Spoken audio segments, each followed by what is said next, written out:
Hello and welcome back to part 3 of the Funk 101 course. So just to recap everything we've done so far, we've talked about 16th note rhythms and how to count those as you're playing. We've talked about the constant movement of your strumming hand to get that really tight funky rhythm, and just so it matches up with the 16th count as well, so you know exactly when and where you're going to be hitting the strings to let the notes ring out. Now following that, we discussed the fretting hand muting, which is quite important when we're playing funk guitar parts to get that nice choppy sound we're looking for.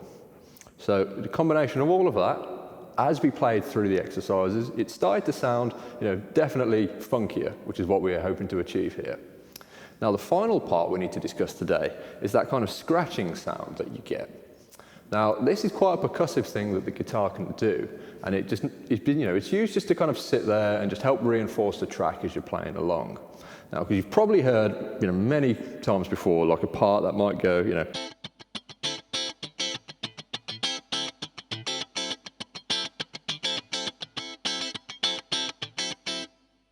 and that combines with the 16th note strumming, the fretting hand muting, the constant movement, along with hitting the strings as we're doing that movement, just really helps tie it all together to create that iconic funk sound. Now, all of these parts can, kind of be taken in and out depending on what you're playing, but to really capture what we're looking for, we need to combine all of those parts we've discussed so far. So, to really get this scratching sound in a way that doesn't really, take over from the rest of the song, what we need to do is combine that strumming technique with that fretting technique. So as I'm hitting that note, or if I've the dominant 9 again, we release the pressure, but we need to keep our hand close to the strings to keep that going. But we also need to keep it in time with the 16th. So we've got 1 E and 2 E and 3 E and 4 E and And like the fretting technique, we're just resting our fingers on the string still, so we get that nice little chop. Now the whole point of this is to make the guitar sound more rhythmic and more percussive. Because of the origins of funk, when you go back to anything in the 60s, all of that classic James Brown sort of stuff, the guitar parts are really there to act as a percussion instrument. Now, again, as I discussed before, this moves away from the kind of stereotypical role of the guitar player, and we really need to try and sit there and make it sound as percussive as we can.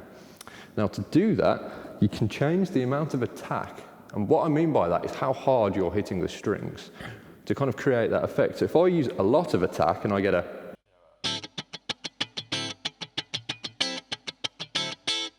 Now, if I was in a band with just one guitar player, or kind of like a 4-piece, and there's a few of us, that might sound quite nice. It will cut through.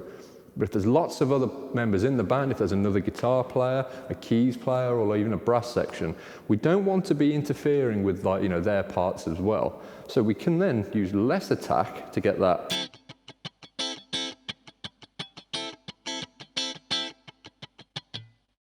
And that way, it doesn't overpower everything else, and it doesn't start to move away from that percussive role. Now, one of the other things we can do here, which is quite nice, is you can just target individual strings. So if we take this dominant 9 approach, we don't have to do the scratching on all 6 strings. So if we just take the root note, which is this D note here on the 5th fret, we can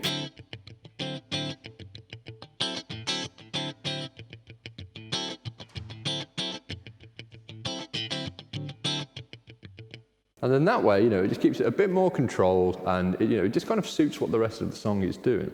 Now, of course, you can do that with every other note, or you can target the top strings as well.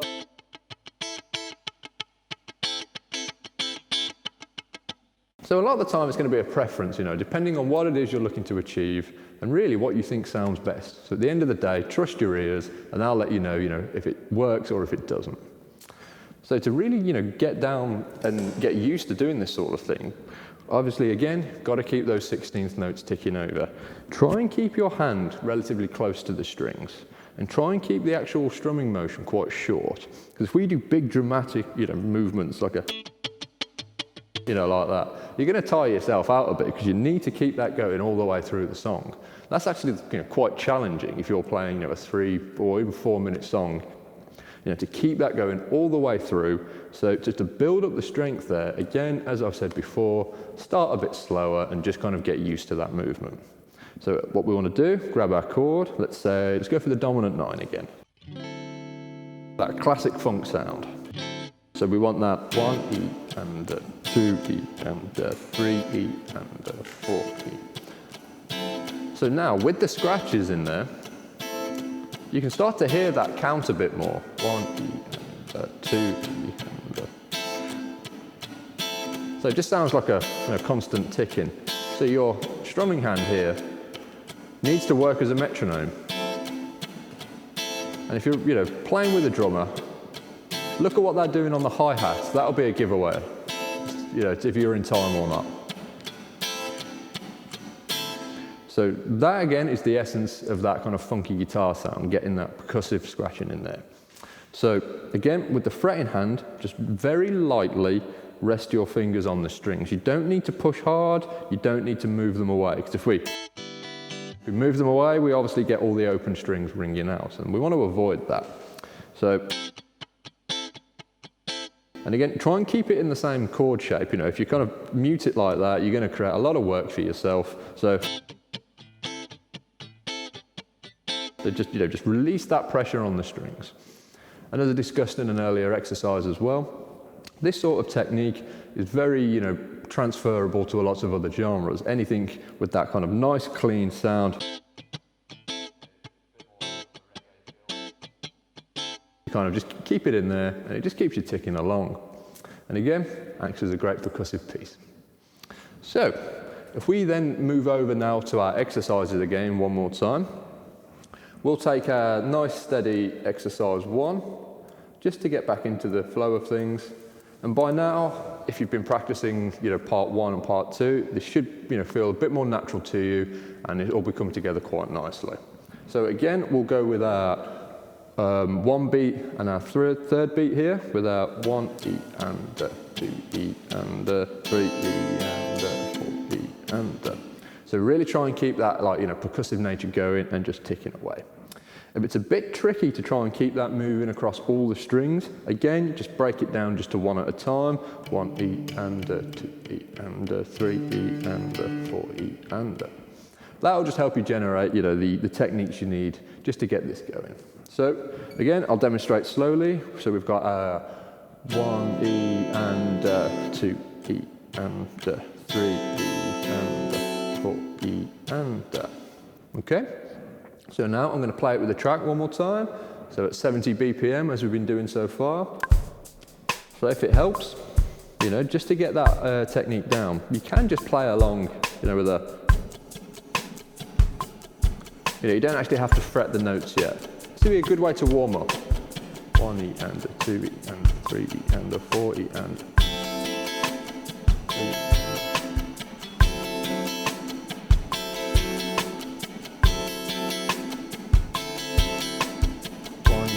2 E and 3 E and 4 E and.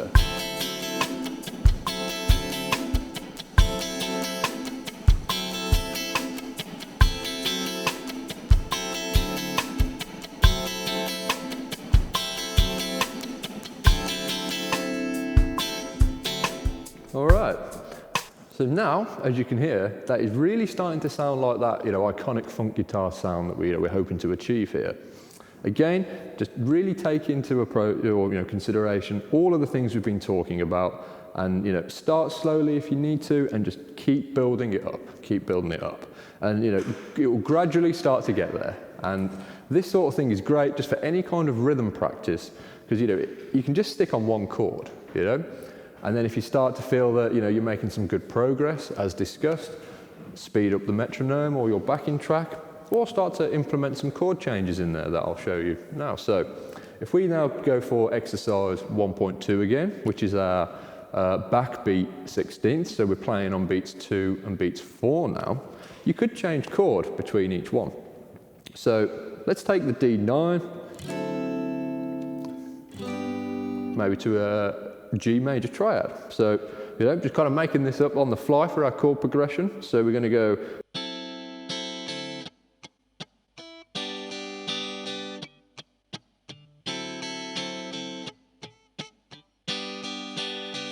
So if you want to try that with the backbeat one, so that's going to be beats 2 and 4. I did it on 1 and 3 there, just as an example.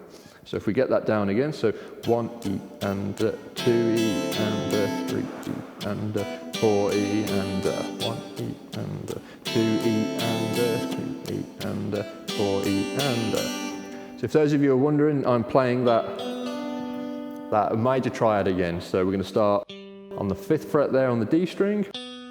4th fret there on the G, back to the 3rd there on the B. I am kind of barring those top 2 strings there on the 3 there, just to get it to, you know, get that high note to ring through as well.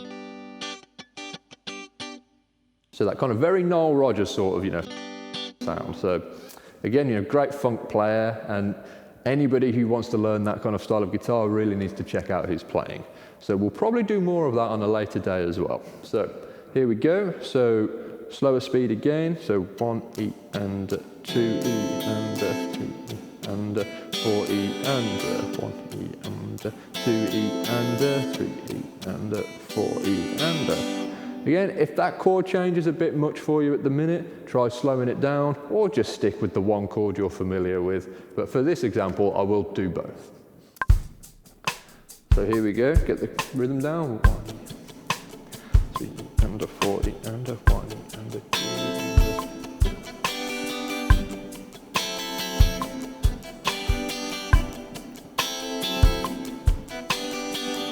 and 2 and 3 and 4 and 2 and 4 and 3 and 4 and. All right, so that's 1.2 done with everything we've combined so far. So now, if we want to move over now to the 1.3 exercise again, play it over the 2 bars. Again, just take the time, get yourself locked in with that beat. So the first bar, we're playing on beats 1 and beats 3, and then the second bar, we're playing on beats 2 and 4. Again, really focus on the end of that second bar, coming out of the 4th beat, back into the 1, because we've got to keep it going consistently. So if I take that same chord progression with the D9 and the G major, nice and slow, we get 1 E and 2 E and.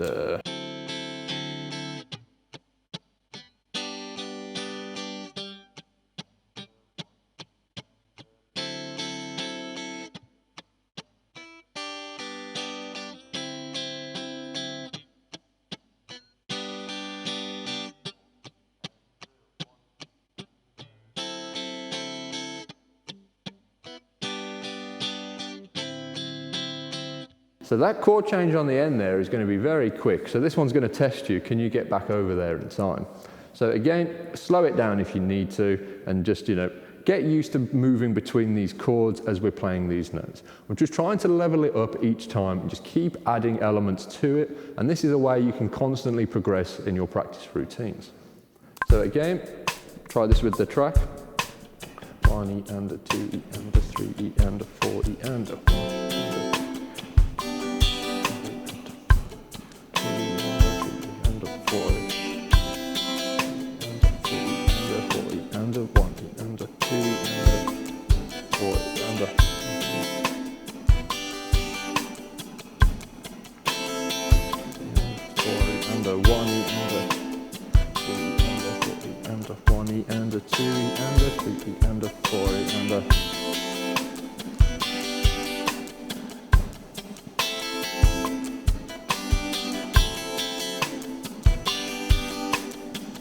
And a 2 E and a 3 E and a 4 E and a 1 E and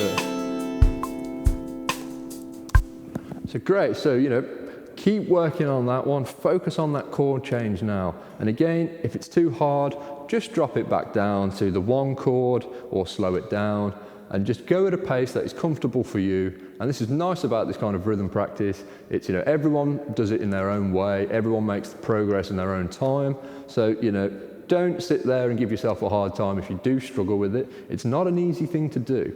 especially when we're considering all of this strumming technique, you know, fretting hand muting as well. If you're trying to count the 16ths out loud, it's a lot to try and take on all at once. So just go at your own pace and just go chip away at it a little bit at a time. Okay, so now moving on to our second exercise once more. We're going to combine everything we've been working on into some more complex rhythms. So now we are playing on every single beat, and we're going to be playing the 1 and the E. So the first 2 16ths of our 4 16ths. So this is where we've really got to focus on keeping that nice, tight, choppy rhythm and getting that percussive nature on the strings we're not playing, or the notes we're not playing, sorry. So again, I'll take that nice funky D9 chord, and we're playing 1 E and 2 E and 3 E and 4 E and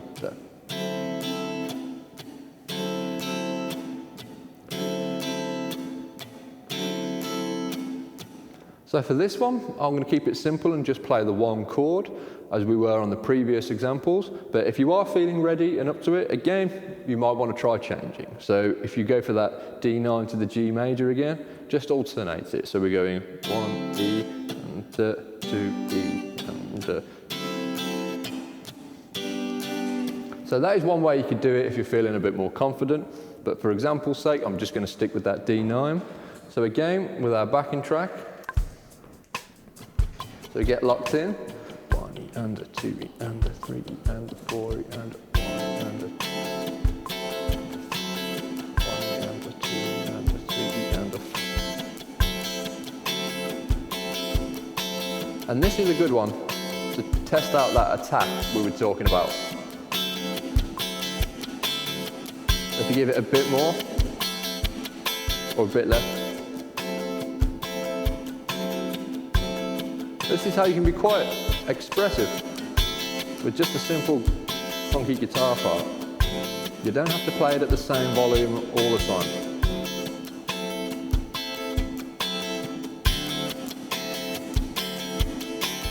One and a 2 and a 3 and a 4 and a 1 and a 2 and a 3.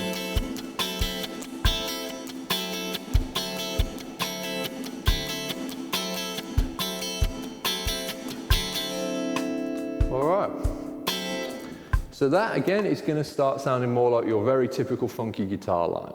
Again, just keep focusing on the constant movement and that just releasing of the pressure. You know, and get that in the scratch down. Again, you can target different parts of the guitar or different strings. You go for the bassier notes or the higher ones.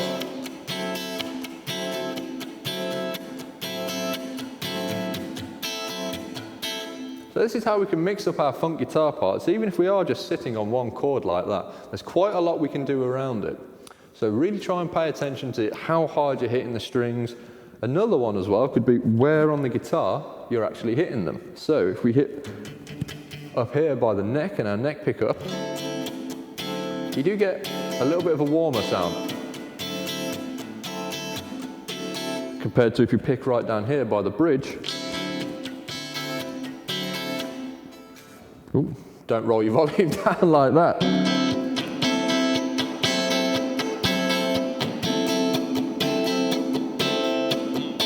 So depending on what tone you're after as well, that can really help out. Or if you're doing that typical bluesy motion of that, you know, big circular motions, you can move it around, you know.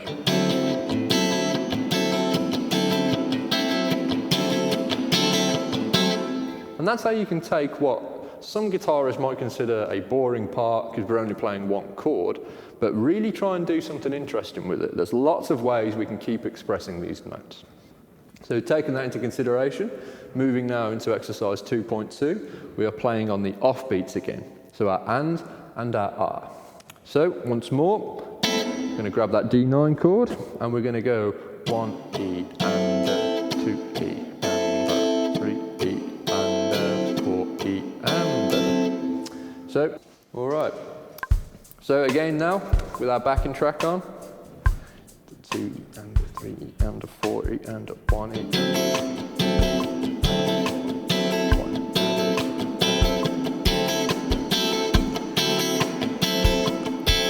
is where we can test out some of those tone things.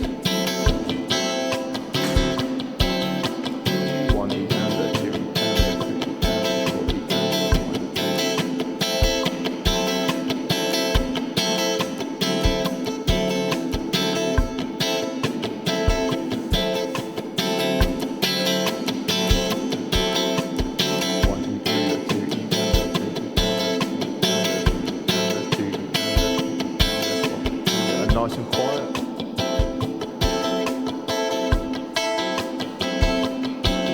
And back up.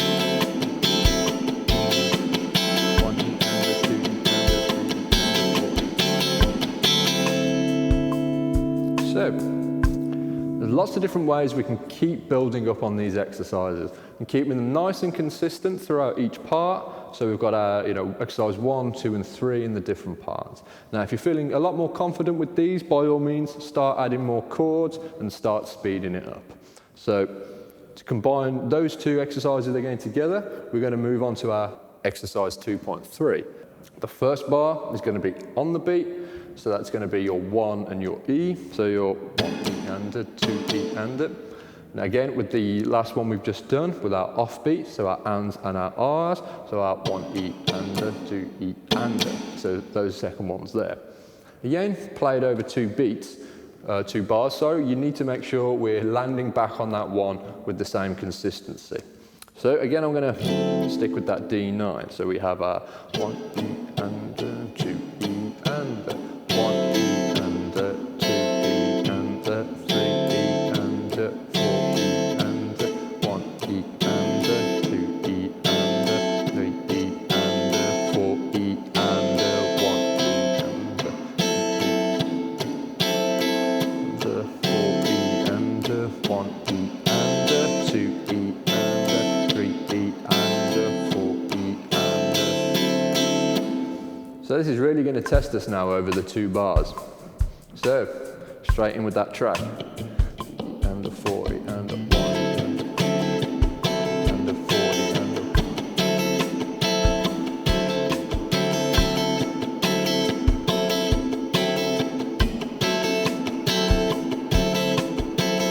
and a 2 and a 3 and a 40 and a 1 and a 3 and a 40 and a 1 and a 3 and a 40 and a 40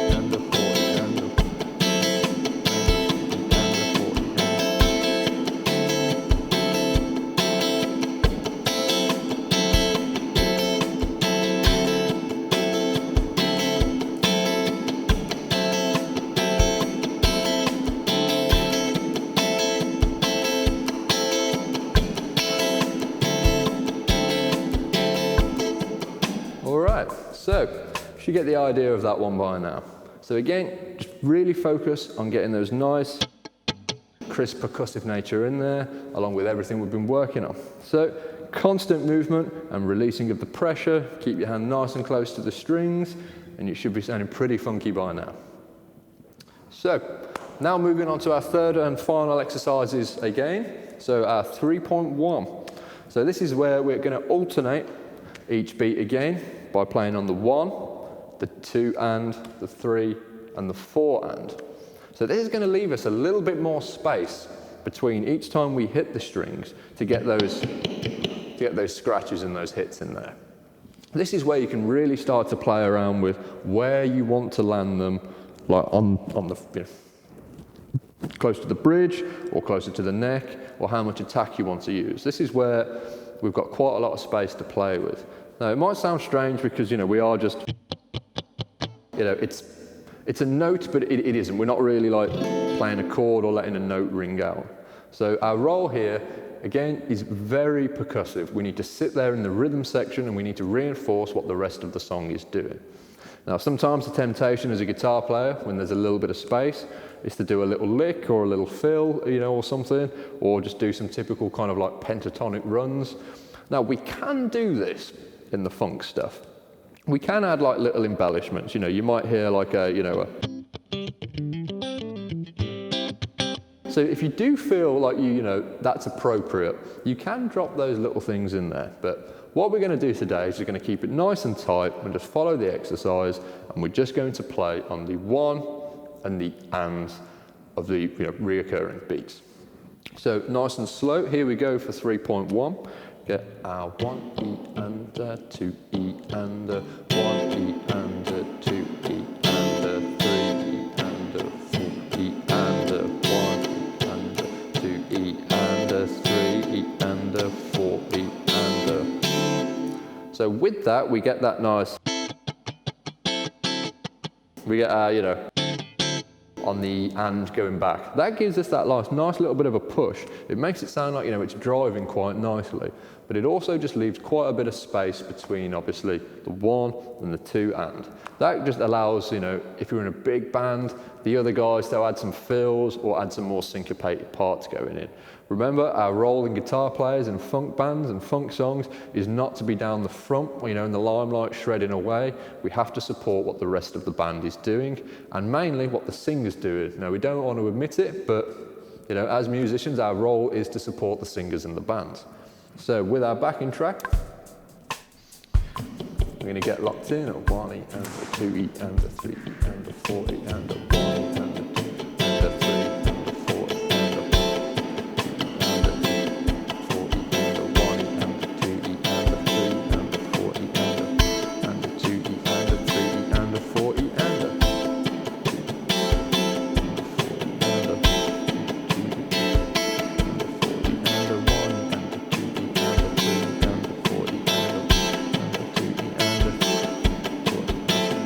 Try it with the bam, bam.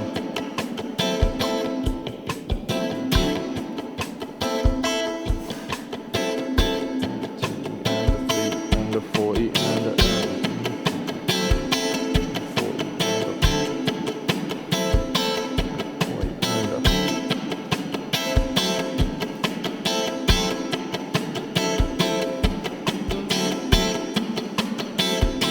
All right, so talking about those little embellishments, a typical funk thing is the slide up into the next one. So I know the track's still playing. I'll show you what I mean by that. So we could go 1 E and a 2 E and a 3 and a 4 E and a 1 E and a 2 E and a 3 and a 4 E and a 1, 2 E, 4 E and a 1 E and a 2 E and a 3 and a 4 E and a... So that way we just add a little bit more kind of like, harmonic, things in there. I don't know if that's the right phrase, but we'll just do that little thing there, just to add a little bit of interest into our track. Now again, that's a typical funk thing, the sliding in from the semitone below. Now with that, it just adds that little bit of, interest in there to keep the part ticking over. Again, we want to keep it nice and consistent, keep those scratches moving along, and it just, gives you something interesting to do that doesn't move away too much from the original part. And that moving dun, dun, gives us a nice step up into it and something to dance to really, which is what funk and this style of playing is all about. So we can move on from our 3.1 now into our exercise 3.2, where we're going to play on the 1 and the R of each beat. So 1 E and 2 E and 3 and now this is where that little semitone slide will really come in handy. So 1 E and 2 E and 3 E and so we're still doing the exact same rhythm from exercise 3.2. We're just building up on it and we're just adding more layers each time we go around. So really focus again on that little scratch we're working on. If the slide is a bit much for the moment, just stick with the 1 chord again. So again, 1 E and 2 E and 3 E and 4 E and 1 E and 2 E and 3 E and 4 E and 1. All right, so with our track, 1 E and 2 E and 3 E and 4 E and 1 E and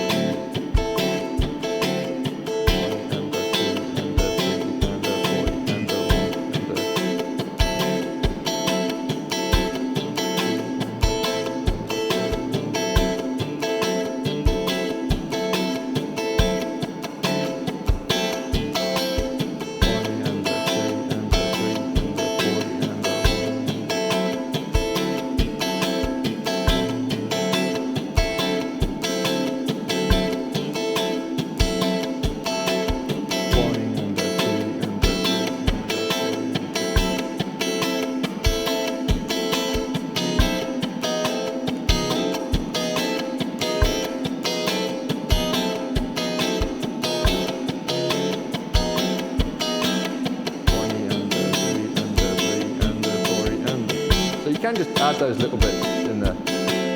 So to talk over that, it's quite tricky. So all I was doing there on the R or the A was just hitting that semitone, slide back up into it.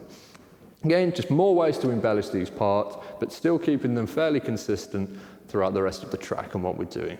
We don't want big dramatic things at the moment. You can just add these little things here, as we're saying, just to embellish them. And maybe just to test yourself, you know, if you're feeling confident about it. So once more, moving now on to our final exercise with our 3.3. We're now going to do the alternating beats one more time. So on beats 1 and beats 3, we're going to play the 1 and the and. So that's going to be 1, E, and. So 1, E, and, E, and, 3, E, and, 4, E, and. But on beats 2 and beats 4, we're going to play the 2 E and the R, and the 4 E and the R, or the A, depending on how posh you are.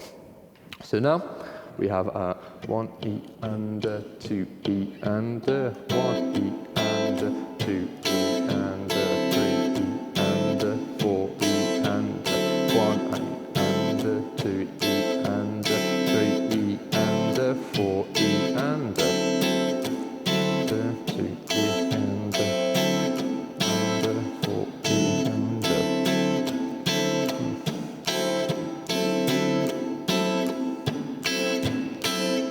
So this gets us playing on every beat, but we're going to alternate and we're just going to keep trying out those different subdivisions.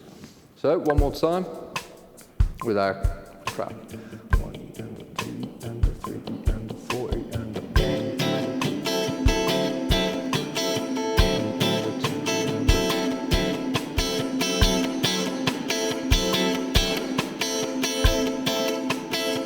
So it's a good one for those scratches.